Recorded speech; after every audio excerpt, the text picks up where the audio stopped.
Hello everybody, welcome back to my channel. I am Gebo the Shaman, and today we are talking about how to read a Vedic birth chart. So, a lot of people have been asking me about this and to make a video about this, so here we go. So essentially, if you're familiar with Western astrology, it's very different. It's like even the chart styles are totally different. So in Western astrology, you'll see like a pie chart. So it's essentially a circle, and it has the different quadrants, the different houses, the different signs, and things like that. So, and plus different signs share different houses.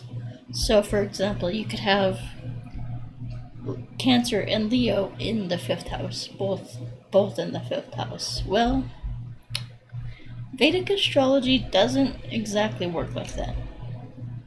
So we have what's called an equal house system, or I forget the exact terminology for it, but essentially that's what it is. And so in other words, I think it's called a sign for a house system. So one sign is in one house. So, it can be at 29 degrees of that house, but it is in that house. So, yeah. So, it's very interesting. So, plus we have in the last video I did yesterday, that was about essentially setting up the Vedic astrology software in order to get a precise and accurate reading. So I showed you guys what systems I use, and I showed you guys how to enter birth information and how to actually ensure that the information is accurate and things like that. So and we talked about daylight savings time and time zones and coordinates and things like that.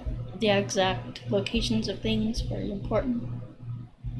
Alright, so now today I'm going to show you, now that you have the baseline understanding of how to do all that stuff, I'm going to show you how to actually read a chart.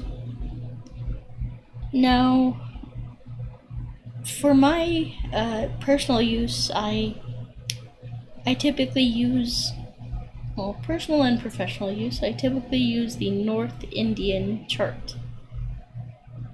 I typically use the North Indian chart because it is just so damn simple. I've gotten so used to it. I can look at a chart and give you an analysis within 30 seconds of what's going on. So, so yeah. Plus, the North Indian chart actually, it's a stationary chart. So when you're looking at it, the houses are stationary. So I'll just go ahead and pull it up and show you guys so you can look at what I have here. Let's see here. There you go. Alright, so this is the North Indian chart. This is the D1 chart, and essentially that's the birth chart. That's the Rashi chart. So in Vedic astrology, we have different divisional charts. We have different divisional charts for each area of life. I mean, I think there's like 108 divisional charts or something like that. It's pretty crazy. But for this example, I'm not going to burden you with the crazy different divisional charts. I'm just going to talk about the D1 because that'll give you the foundation. So, this right here is a North Indian style chart. And if you look in the center on the top, the square that's on top of where it says D1, on top of that it says 3. Now, you won't see the actual signs in these charts. It's like it goes by number system, so you have to know what that number 3 means. So what is the third sign of the zodiac? It's Gemini. So that means we have Gemini ascendant. So that square that you see that has 3 in it, that is the ascendant. And in Vedic astrology, we go counterclockwise. So you can see where it says, look at where it says 3, 4, 5, 6. That's essentially how we count the houses. We go counterclockwise. So essentially, where it says 4, that would be the second house. A lot of people get confused on this. They think that that's, that the ascendant is actually the third house. They think that the 11th house is the first house, and things like that. So just know that this is a stationary chart. So the houses that you see here,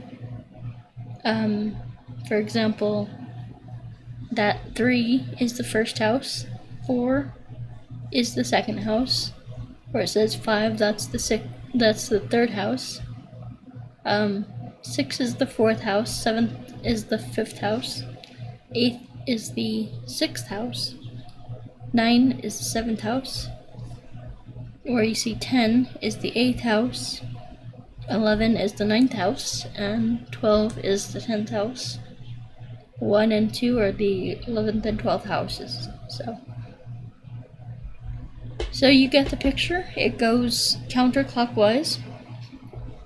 And so, plus you need to know the signs that the signs that go with different numbers, essentially. So if you don't know what 1 is, or if you don't know what 10 is, or 12, or 5, then it's going to be very difficult for you to do a reading. So I'm going to go through the list of numbers and the signs that they pertain to. So I'll just do this. Aries, Taurus, Gemini, Virgo, Leo, wait, sorry, hold on, Aries, Taurus, Gemini, Cancer, that's the 4th house. Cancer is the 4th house, Leo is the 5th house, Virgo is the 6th, Libra is the 7th, Scorpio is the 8th, and Sagittarius is the 9th, Capricorn is the 10th. And then we have 2 more. So we have Aquarius and Pisces are the 11th and 12th. So here's the test. What house is Scorpio in? Look at the chart and tell me which house Scorpio is in. Write it down in the comments. Alright, pause the video and let me know.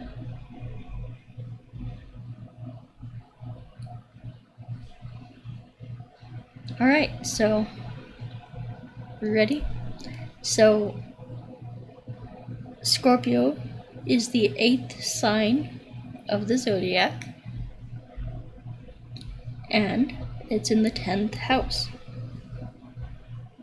If you got that right, extra points for you. Alright, now show me where Taurus is. What house is Taurus in? Taurus, being the 2nd house of the zodiac, is in the 4th house. You see that? Or, sorry. Oh, I'm sorry. I'm looking at the other house, other chart. I have 2 charts here. Look, I'm looking at. So, sorry, that was a mistake. So regarding Scorpio, Scorpio is in the 6th house actually. I'm a dork. Anyway. Scorpio is in the 6th house. And, let's see, so Taurus is in the 12th house, so we have that 6-12 relationship. So, alright, then we have, so now you guys probably have a good idea of the signs by now, so well, that's good. Now we'll get into the planets. So,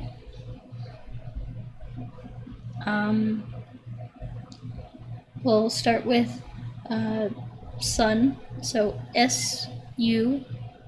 So the Sun is abbreviated by SU. The Moon is abbreviated by MO. The Mars is abbreviated by MA. Mercury is abbreviated by ME. Jupiter is abbreviated by JU. Venus is abbreviated by VE. Saturn is abbreviated by SA. Rahu is abbreviated by RA. And Ketu is abbreviated by KE. So, here is a test. Which house is the Moon placed in?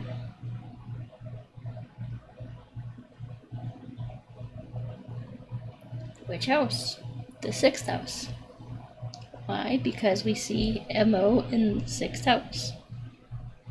So, then we have which house is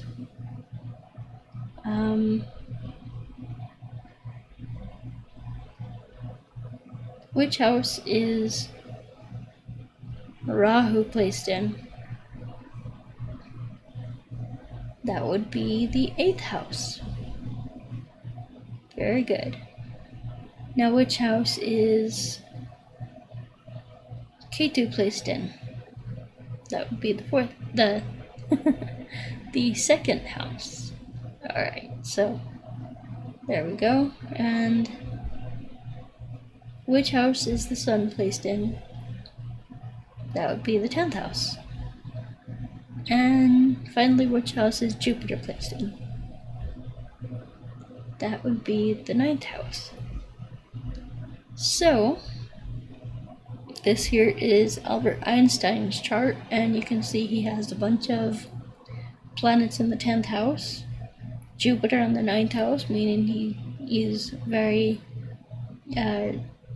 academic and things like that, and also his work will benefit society. Aquarius is all about society. So you can see how to read a chart. And now we'll talk about, should I talk about this? Yeah, probably. Let me see how I am on time. We can talk about this. So, essentially, we have not only the positions of the planets, but also the aspects of the planets. So, for the planetary aspects, we have Sun aspects the 7th house from itself, Moon aspects the 7th house from itself, Mars aspects the 4th, 7th, and 8th aspects from itself, houses from itself. Mercury aspects, I think, just the 7th aspect from itself, 7th house. Jupiter aspects the 5th and 9th. Is it 5, 7, and 9? I think. Yeah, so 5, 7, and 9. And Venus is just the 7th house from itself. And Saturn is Saturn is the 3rd house, the 7th house, and the 10th house from itself. And then Rahu and Ketu are typically just aspect each other because they're opposite from each other. And some people say that they aspect the 7th and 9th house, or sorry, the 5th and the 9th house as well. So there you go. Alright, so if we look at his chart, which houses is Saturn aspecting? We can see that Saturn is in the 10th house, in Pisces, and it's, let's see here, there we go. Alright, you can see that Saturn is in the 10th house in Pisces, and it is aspecting which houses? Well, as I said, the 3rd house, the 7th house, and the 10th house from itself. So that doesn't mean that it's aspecting the 3rd, 7th, and 10th house in your chart. Just the 3rd, 7th, and 10th house from itself. So if we count 3 houses from Saturn, and this is important, include the house that Saturn is sitting in. So 1, 2, 3, that would be Saturn is aspecting. 3rd aspect from itself is Libra in the 12th house. Sorry. This is actually showing up really bad on my screen, so it would be Taurus in the 12th house. Yeah, Taurus in the 12th house. And then what is its 7th aspect?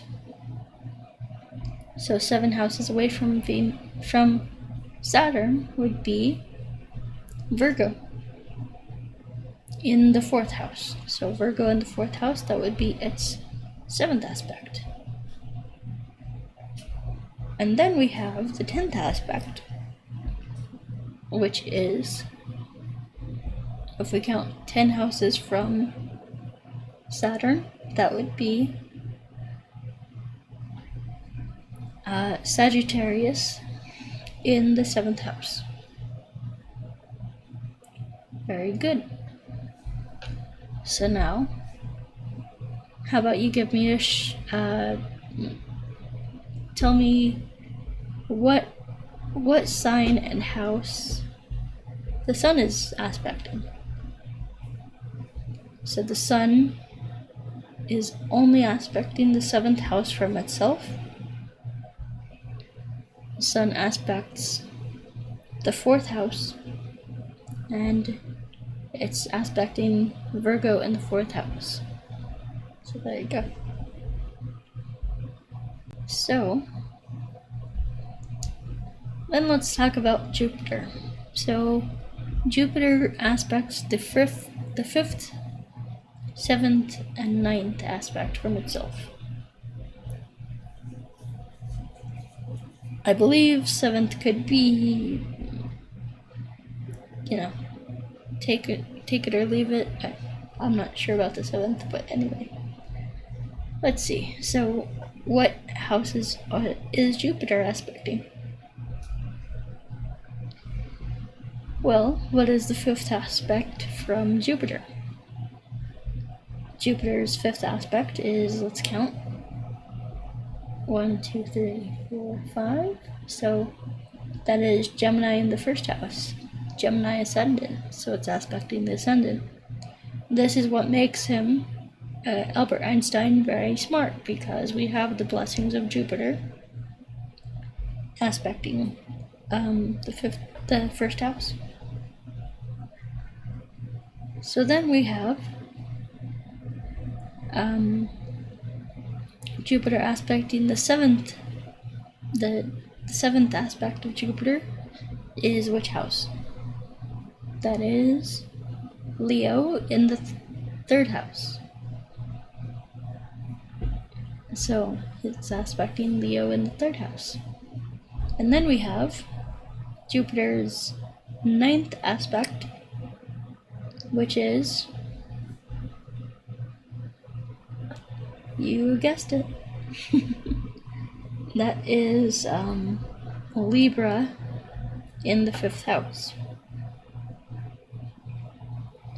So there you go. There's a few examples of how to read this chart and how planetary aspects work. So you have the positions of the planets and the planetary aspects. So both of those are, very important. So yeah. Anyway, guys, so that's pretty much how to read a birth chart. I'll show you, I guess, the South Indian birth chart. Let me just show you that. Hold on. Give me a second. Let's see. South Indian. So this is what South Indian birth chart looks like.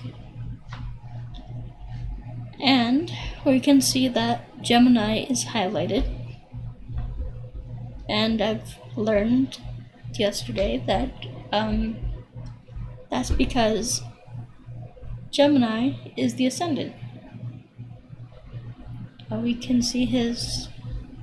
Well, you guys can't see this on your chart, but actually maybe you can. Hold on. Yeah. So where it says in the third house, in that highlighted box, right up here, it says the Roman numeral 1, and it says 16 degrees. So he was born at 16 degrees of Gemini. That's his ascendant. So, all right, guys. So this is the southern birth chart, and you can see that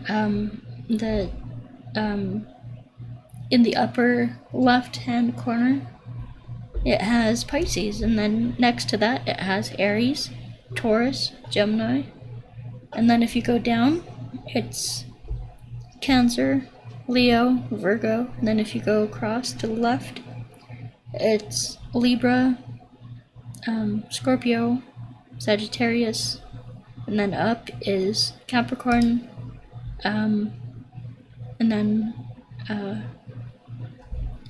Aquarius and Pisces, back to Pisces. So this is a little bit different. So when you see this chart, just like the North Indian chart had stationary houses, this has stationary signs. So the signs that you see are not going to move around. They'll stay stationary. So essentially, it's a little bit more tricky, in my opinion, but it's good to know both charts. So essentially, if you look at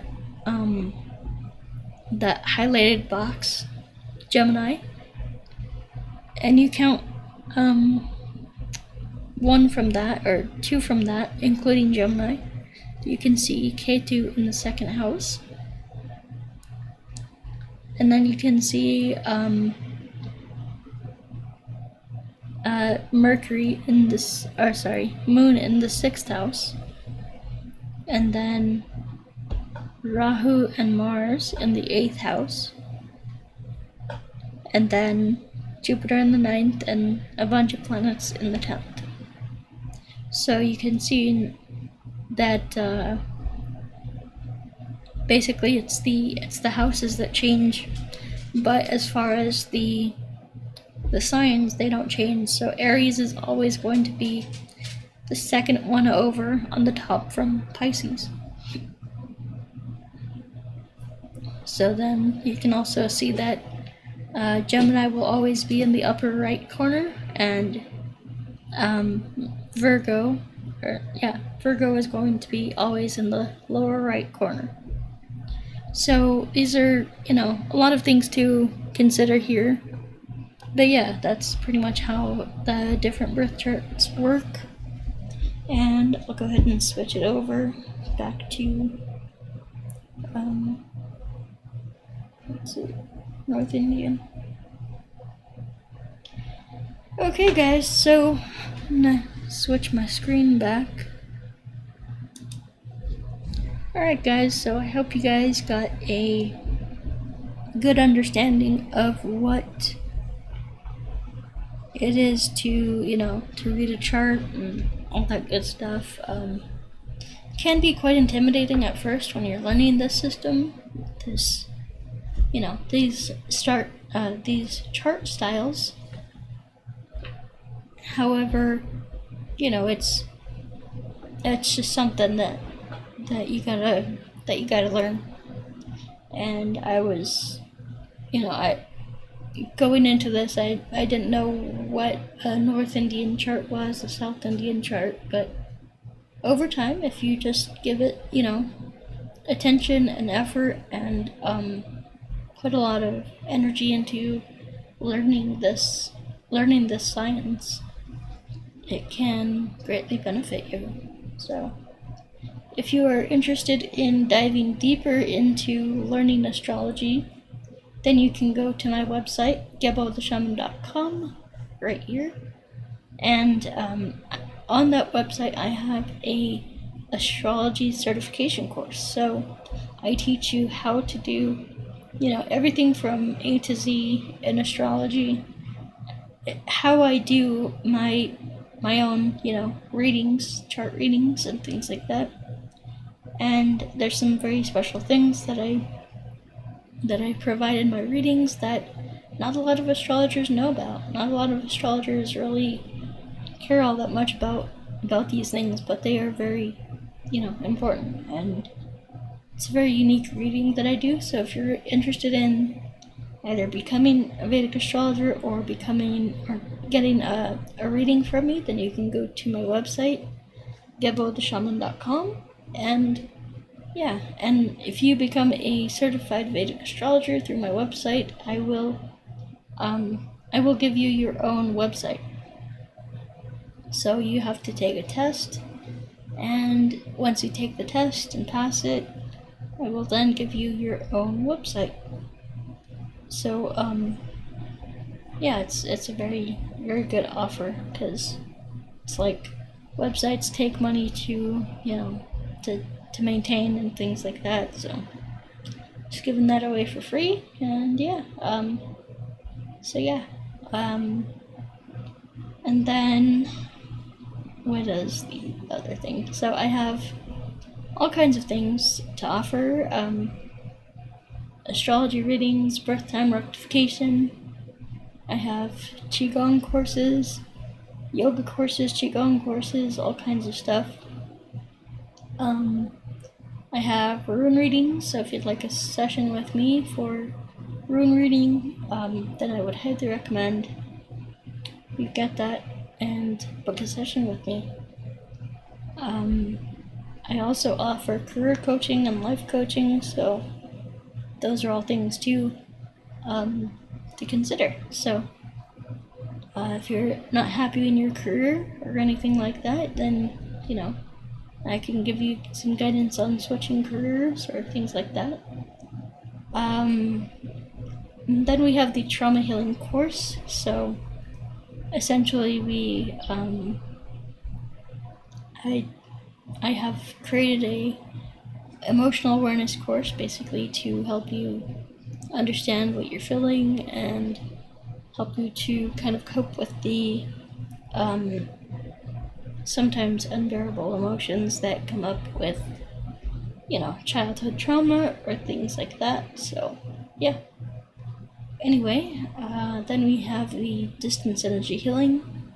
So that's a 1 hour session with me, and it's distance energy healing. I use Reiki and shamanic practices to send you some energy and work with my guides and your guides to help heal you. So, anyway, guys, that's about it from me, and we will talk to you next time. Once again, go to gebotheshaman.com and support my work, support my YouTube channel, like the video, subscribe, all that good stuff, and we'll talk to you next time. Peace.